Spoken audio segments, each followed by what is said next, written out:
Good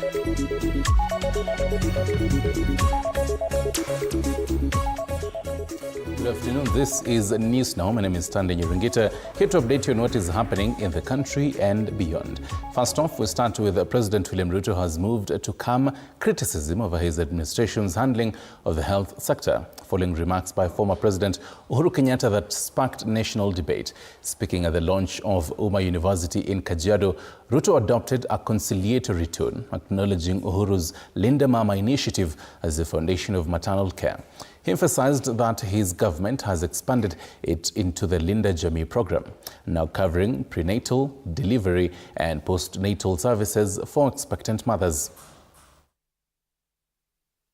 And maybe use this occasion to the defense of my former boss, the former president, to defend him that we should be a bit magnanimous to him. He did time, led our country, and the Linda Mama program was a great program. We developed it under the Jubilee administration, under the leadership of President Uhuru. We learned a lot from the Linda Mama program, and because of the experiences, because of the lessons learned from the Linda Mama program, we designed the Linda Jamii program, which was an improvement from the Linda Mama program. So Linda Mama was good. Linda Jamii is obviously better. And therefore, it is an improvement from what it was in terms of the scope, from just delivery of mothers, which was the primary target of Linda Mama. We've now improved it to cover prenatal, before the delivery, postnatal, the delivery itself, postnatal, and it's no longer targeting Mama. It is targeting Jamii, Mama plus the children plus the household. Right, meanwhile, emotions ran high at St. Daniel Komboni Catholic Chaplaincy in Embakasi, where family, friends and colleagues gathered to honor Corporal Kennedy Motoko Nzuve. The 42-year-old RDU officer died earlier this month while serving in Haiti under the multinational security mission after succumbing to injuries from a road accident. His death adds to the toll of Kenyan officers who have lost their lives in Haiti since deployment began in 2024. Corporal Nzuve will be laid to rest on Thursday.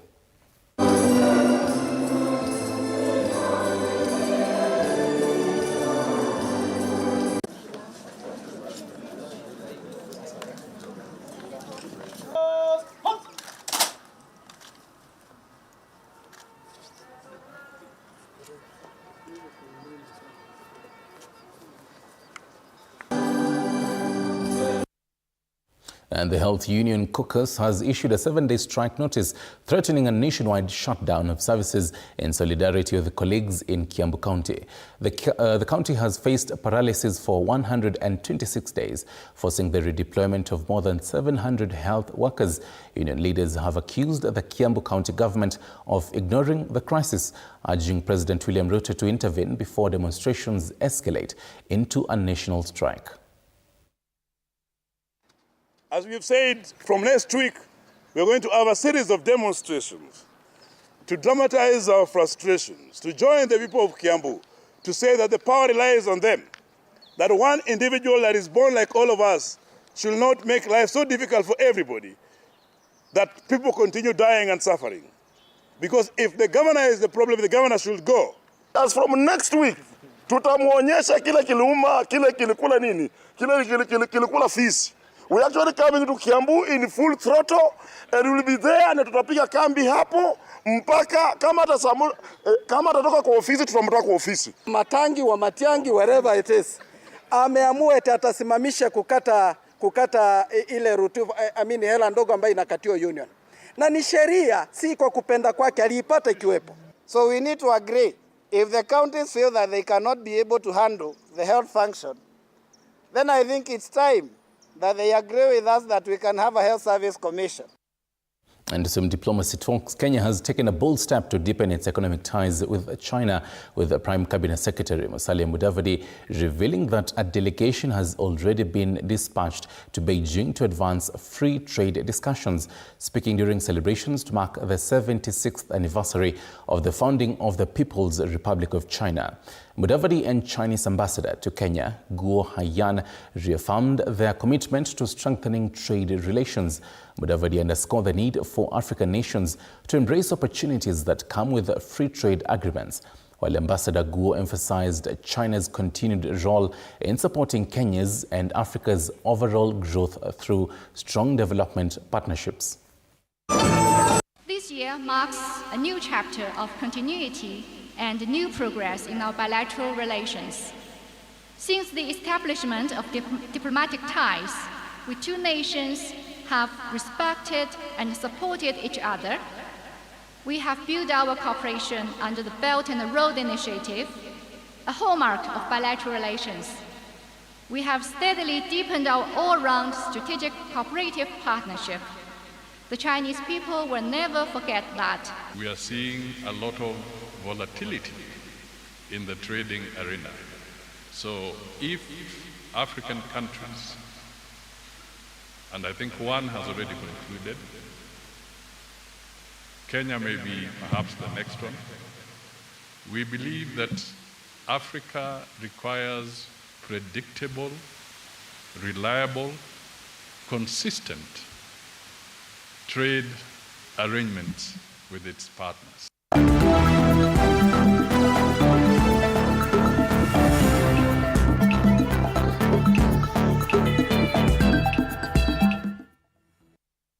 To sports news now, and Starshine FC have clinched the 2024-2025 FKF Kiambaa Sub-Branch League title, edging out rivals United's FC to lift the grassroots crown. The champions pocketed 25,000 Kenyan shillings, a trophy, jerseys and balls, while the runners-up took home 15,000 Kenyan shillings and team kits. Federation officials hailed the tournament as vital for nurturing grassroots talent, urging parents to support sports alongside academics as a tool to keep youth away from drugs and idleness. Ligi mzuri, inaendeshwa vizuri. It has been very competitive of course.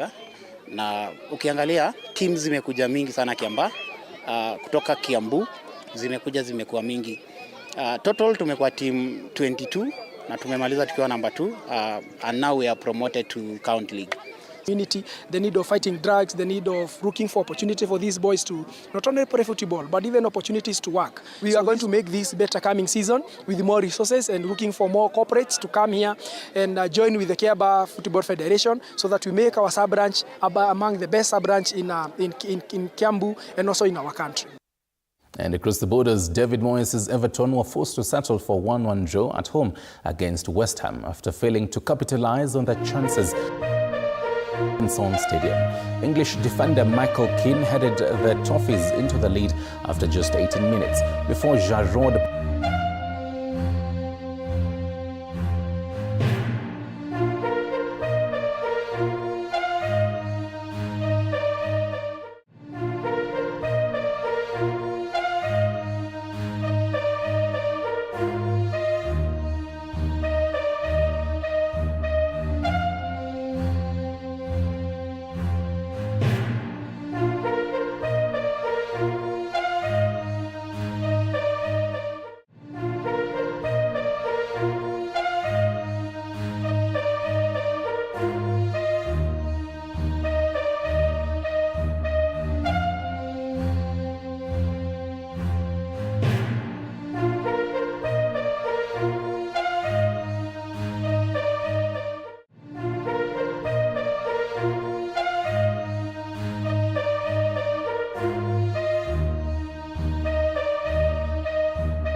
That's it for TV47 News Now. More news coming away at 7 p.m.